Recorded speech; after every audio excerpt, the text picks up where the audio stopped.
అదేవిధంగా ఇంతకు ముందు కొంత హడావిడి కార్యక్రమాలు వాళ్ళకు ఉండడం మూలంగా వచ్చేసినటువంటి పిఆర్టీయు స్థానిక మండల బాధ్యులు, తర్వాత మిత్రులు రాములు సార్ గారు మరియు స్థానిక ప్రాథమిక పాఠశాల ప్రధాన ఉపాధ్యాయురాలు, ప్రాథమిక పాఠశాల ఉపాధ్యాయ బృందం అందరికీ కూడా నా హృదయపూర్వక నమస్కారాలు తెలియజేస్తూ,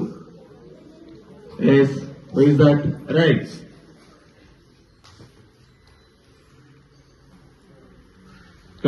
ఇప్పటి వరకు మీరు చూశారు ఈ కార్యక్రమము యొక్క పూర్వస్థితి ఏంటిదనంటే, మన పాఠశాల తొల్లికొండ పాఠశాల ఫిజికల్ ఫీచర్స్ అన్ని కూడా చాలా మార్పులు జరిగినాయి. అనేకమైన 2 సంవత్సరాల లోపల చాలా అభివృద్ధి కార్యక్రమాలు జరిగినాయి. దాతల ద్వారా, మిగతా పెద్దల ద్వారా, గ్రామస్తుల ద్వారా అనేకమైనటువంటి కార్యక్రమాలు ఈ పాఠశాలలో చేపట్టడం జరిగిందని చెప్పేసి మన స్కూల్ ఎడ్యుకేషన్ డైరెక్టర్ గారు అది గుర్తించేసి ఆయన ఫోన్లో అన్ని మెసేజెస్ ఉన్నాయి. నిన్న అక్కడ మేడం చూపిస్తే ఆ మెసేజెస్ అన్ని ఇదన్నీ కూడా డైరెక్టర్ గారు పంపించారు సార్, మీకు సంబంధించినటువంటి మెసేజెస్ ఇవి సార్ నిశితంగా పరిశీలిస్తున్నారు రెగ్యులర్ గా మీ పాఠశాలను. సో ఇన్ని కార్యక్రమాలు చేశారు కాబట్టి కనీసం మనము స్టేట్ లెవెల్ పిలిచి రాష్ట్ర స్థాయి లోపల అభినందించాల్సినటువంటి అవసరం ఉంది, ఎంకరేజ్ చేయాల్సినటువంటి అవసరం ఉందని ఇన్ని కార్యక్రమాల మధ్యాహ్న అర్జెంట్ గా అదే రోజు యాక్చువల్ మొన్ననే రమ్మని దేవో గారికి ఫోన్ చేస్తే నేను ఫ్లయింగ్ స్క్వాడ్ డ్యూటీలో ఉన్నాను కాబట్టి అప్పటికప్పుడు ఎగ్జామ్స్ డ్యూటీ వదిలేసి వెళ్లడం సాధ్యం కాదు కాబట్టి కనీసం నిన్నైనా రమ్మని చెప్పేసి డైరెక్టర్ గారు పిలవడం జరిగింది. సో ఇది ఆయన గ్రేట్నెస్. ఎందుకనంటే పాఠశాల లోపల పనిచేయడానికే మేము ఉన్నాము. ఒక సంవత్సరం కొంచెం ఎక్కువ కావచ్చు, ఒక తక్కువ కావచ్చు, కానీ మన పాఠశాల అభివృద్ధి క్రమంలో పనిచేస్తున్నటువంటి క్రమం లోపల వారు ప్రత్యేకంగా మనలను గుర్తించడము, ఎంకరేజ్ చేయడం అనేటటువంటిది అంత స్థాయి వ్యక్తికి మరి అంత నిశ్చితంగా తన ఫోన్ లోపల అవన్నీ ఫీడ్ చేసి పెట్టుకొని వాళ్ళకు పంపించి డిఓ గారికి కూడా అక్కడి నుంచి సార్ పంపించారు, ఈ స్కూల్లో ఇది ఏ స్కూల్లో ఏంటిదో కనుక్కొని హెడ్ మాస్టర్ గారిని పంపించండి అని చెప్పేసి డిఓ గారికి స్టేట్ నుంచి కమిషనర్ గారు పంపించారు ఆయన ఫోన్లో సేకరించుకొని. సో ఇది అంత సూక్ష్మంగా పరిశీలన చేస్తున్నటువంటి కమిషనర్ యొక్క గ్రేట్నెస్. వారికి ప్రత్యేకంగా మన పాఠశాల మరి గ్రామం తరఫున కృతజ్ఞతలు తెలియజేసుకుంటున్నాను. ఇక రెండో విషయం ఏంటంటే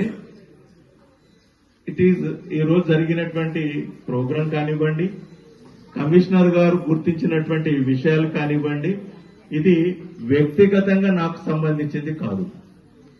as a team leader I honoured by the director sir.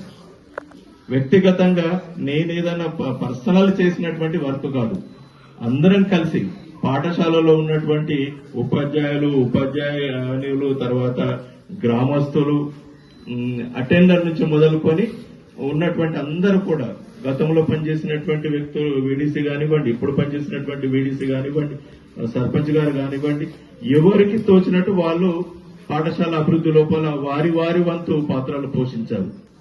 ఆ క్రమం లోపల పాఠశాల ఈ స్థాయికి వచ్చింది.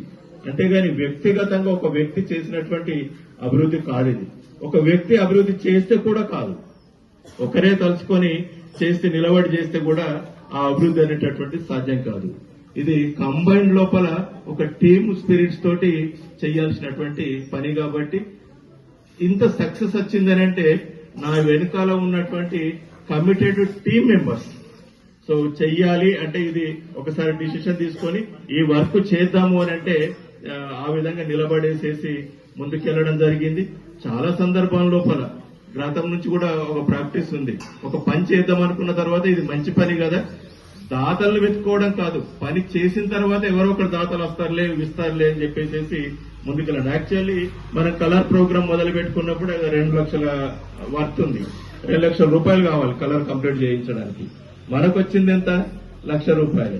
అయినా కార్యక్రమం స్టార్ట్ చేశాము, అది ముగిసింది.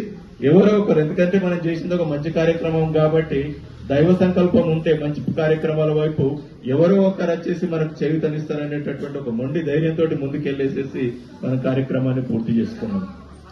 ఇదే విధంగా పాఠశాలకు కొత్తలో వచ్చినప్పుడు స్టార్టింగ్ చూసినట్లయితే ఇబ్బందిగా అనిపించింది ఏంటంటే సరైనటువంటి టాయిలెట్ సౌకర్యం లేకపోవడం. మిగతా సౌకర్యాలు అనేటటువంటిది అది ఒకటి ఉన్నా లేకున్నా నడుస్తుంది, కానీ టాయిలెట్ సౌకర్యం పిల్లలకు లేనట్లయితే చాలా ఇబ్బంది పడతారు. చిన్న పిల్లలు గారు, ఎదిగినటువంటి పిల్లలు ఉంటారు.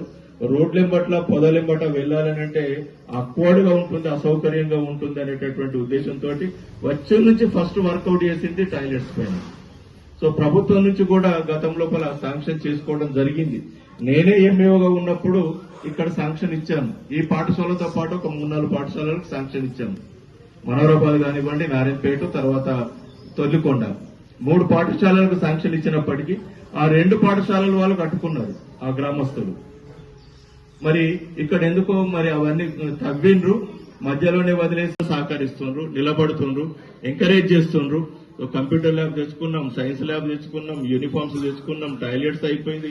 ఇక్కడ కూర్చున్నటువంటి షెడ్ నిజామాబాద్ జిల్లాలో ఇటువంటి షెడ్ అంటే ఇంత పెద్ద డయాస్ పాఠశాలల విషయానికి వస్తే నిజామాబాద్ జిల్లాలో ఇంకో స్కూల్ లేదు.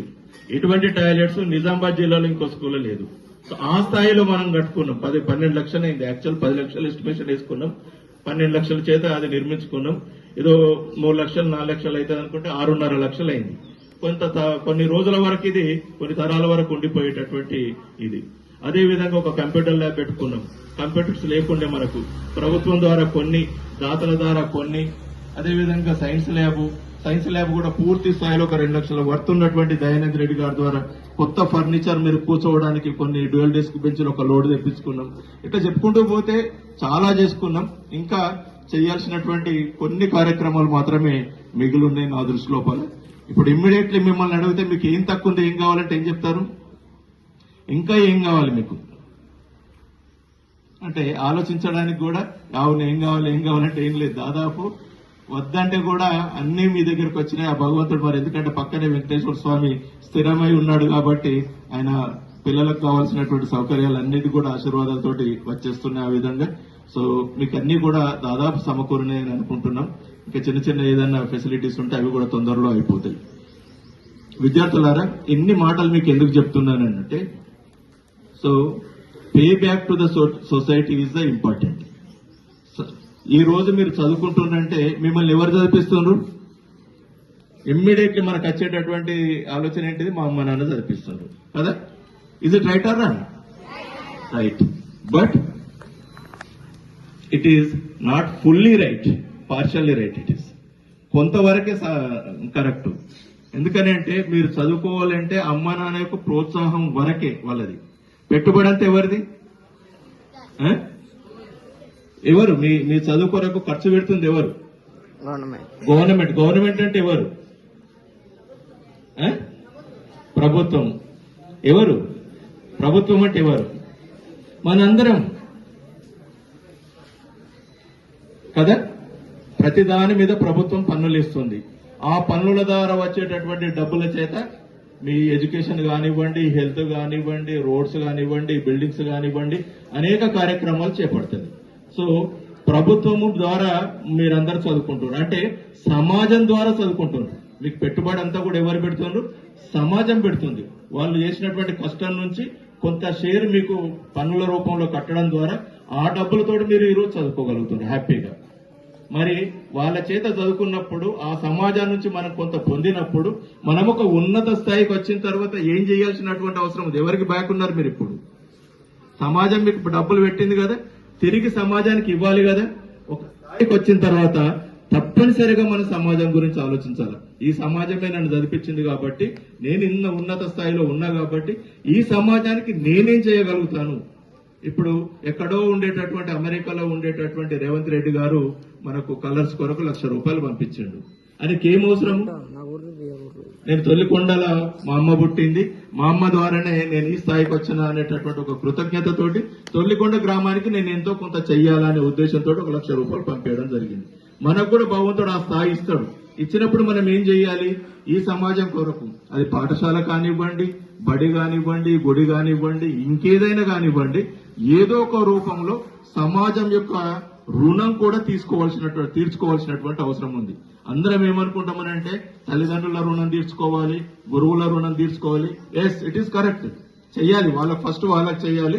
నెక్స్ట్ కూడా మనం రుణపడి ఉన్నటువంటి సమాజానికి మనం రుణం తీసుకోవాల్సినటువంటి అవసరం ఉంది. సో దయచేసి అది ఆలోచన చెయ్యండి.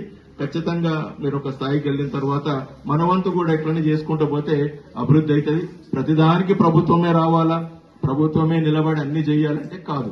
మన వంతు కూడా కొంత మనం చేసుకోవాల్సినటువంటి అవసరం ఉంది. విద్యార్థులారా, ఇక ఇవన్నీ కూడా ఎందుకొరకు చేయించినాం మీకు? ఎందుకొరకు? చదువుకోవడానికి, ఒక మంచి క్వాలిటీ ఎడ్యుకేషన్ కొరకు. ఈ సౌకర్యాలన్నీ కూడా మీకు మంచి చదువుకోవడానికి కొరకే. మీరు మంచిగా చదువుకుంటే రేపు మంచి అభివృద్ధిలోకి వెళ్తారు, మీ కుటుంబము మీరు ఒక ఉన్నత స్థాయిలో ఉంటారనేటటువంటి ఉద్దేశం. మరి ఇన్ని ఏర్పాటు చేసిన తర్వాత మీరు సరైన విధంగా చదవకపోతే మా యొక్క శ్రమనే కాదు, మీ తల్లిదండ్రుల యొక్క శ్రమనే కాదు, మీ కొరకు నిలబడినటువంటి వీళ్ళందరి యొక్క ఆశలు అడియాశలు చేసిన వాళ్ళు అవుతారు. అది చాలా పెద్ద నేరం అవుతుంది. అందరి యొక్క సహకారం, పాపం వాళ్ళు ఎక్కడో ఉండి కష్టపడి ఈ విద్యార్థుల చదువు కొరకు నేను నిలబడతానని చెప్పేసి వాళ్ళ యొక్క కష్టార్జితం మీకు ఇచ్చినప్పుడు వాళ్ళ కోరిక ప్రకారం మనం చదువుకొని నాణ్యమైనటువంటి విద్యను పొంది ఒక నాణ్యమైనటువంటి జీవితాన్ని మనం గడపనట్లయితే వాళ్ళు కష్టపడ్డటువంటి డబ్బులను మనం వృధా చేసినమైతాం. అది ఒక పాప కార్యక్రమం కిందికి వస్తుంది. గుర్తుపెట్టుకోండి, ఖచ్చితంగా వాళ్ళు ఏ ఉద్దేశంతో అయితే పెట్టుబడి పెట్టారో మీ మీద, వాళ్ళ ఉద్దేశం నెరవేరినప్పుడు వాళ్ళకి సంతోషం అనిపిస్తుంది. ఈ స్కూలే కాకుండా ఇంకొక స్కూల్కి ఇవ్వాలా, లేకపోతే ఇంకొంతమంది పిల్లలకి ఏదైనా చెయ్యాలనేటటువంటి ఒక ఉత్సాహం వాళ్ళలో వస్తుంది. లేకపోతే ఏమనిపిస్తుంది, మేము అన్ని డబ్బుల స్కూల్లో పెట్టాము, ఎవరు సరిగ్గా చదవలేడు, ఎవడే ముద్రించబడలేదు, ఊరికనే మా డబ్బులు ఎందుకు వృధా చేసుకోవాలనేటటువంటి ఆలోచన వాళ్ళకి వస్తుంది. కాబట్టి మీ వంతు కర్తవ్యం కూడా మీరు ప్రస్తుతం చేయాల్సినటువంటి అవసరం ఉంది. గుర్తుపెట్టుకుంటారని ఈ సందర్భంగా కోరుకుంటూ, మీ అభివృద్ధి లోపల ఇక్కడ ఉన్నటువంటి సమాజం మొత్తం కూడా, ఇక్కడ ఉన్నటువంటి పెద్దలు, గ్రామస్తులు మనకు కంప్యూటర్ బయటకెళ్ళి తెచ్చుకుంటే గ్రామస్తులు టీచర్ని ఇచ్చారు. ఎందుకంటే ఊరికైనా కంప్యూటర్లు అక్కడ పడి ఉంటే మీకేం అలంకారంగా ఉంటాయి, కానీ దానివల్ల ఉపయోగం లేదు. కంప్యూటర్ నేర్పించేటటువంటి టీచర్ ఉన్నప్పుడు ఆ కంప్యూటర్ యొక్క ఉపయోగం కూడా ఉంటుంది. వాళ్ళు గ్రామం నుంచి వాళ్ళకి ఎన్ని కష్టాలున్నా కూడా ఆర్థికంగా మనకు ఇక్కడ ఒక టీచర్ను, తర్వాత ప్రైమరీ స్కూల్లో కూడా ఒక టీచర్ని పెట్టేసేసి వాళ్ళు మీకు ఎంకరేజ్ చేస్తున్నారు. అదేవిధంగా ఆటలప్పుడు కానివ్వండి, 26 జనవరి 15 ఆగస్టు కానివ్వండి, లేకుంటే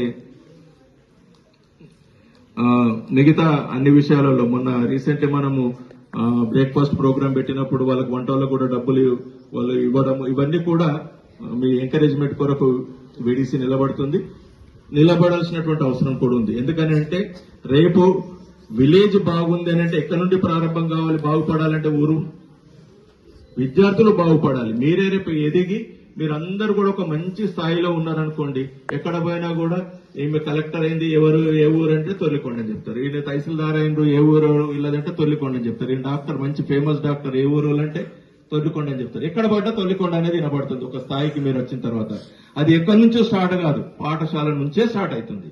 పాఠశాల ద్వారా మాత్రమే అభివృద్ధి జరుగుతుంది సమాజం, కానీ ఇంకా దేని ద్వారా జరగదు. ఎన్ని రకాల కార్యక్రమాలు చేసినా అవి సపోర్ట్ చేస్తాయి, కానీ అభివృద్ధి జరగడం మాత్రము పాఠశాల లెవెల్లో మాత్రమే జరుగుతుంది. మంచి విద్య అందినప్పుడు మంచి ఉన్నత పౌరులుగా తీర్చిదిద్దబడతారు. మీరు మంచి అభివృద్ధి లోపల ఉండడానికి అవకాశం ఉంటుంది, కానీ ఇతరత్ర లేదు. అందుకొరకే కొఠారి కమిషన్ చెప్తాడు. ఆయన ఏం చెప్తాడని అంటే, the nation is not build in the parliament, the nation is build in under the walls of the school premises, school rooms, class rooms అని చెప్తారు.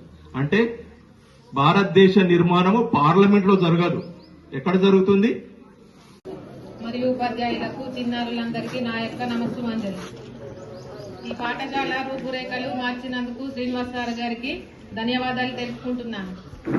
మరియు ఇంకా ఇంత పెద్ద ఎత్తున పాఠశాలని రూపురేఖలు మార్చాలని, సార్ కాలేజీ కూడా తీసుకురావాలంటునని కోరుకుంటున్నాను. శ్రీనివాస్ సార్ గారికి ధన్యవాదాలు.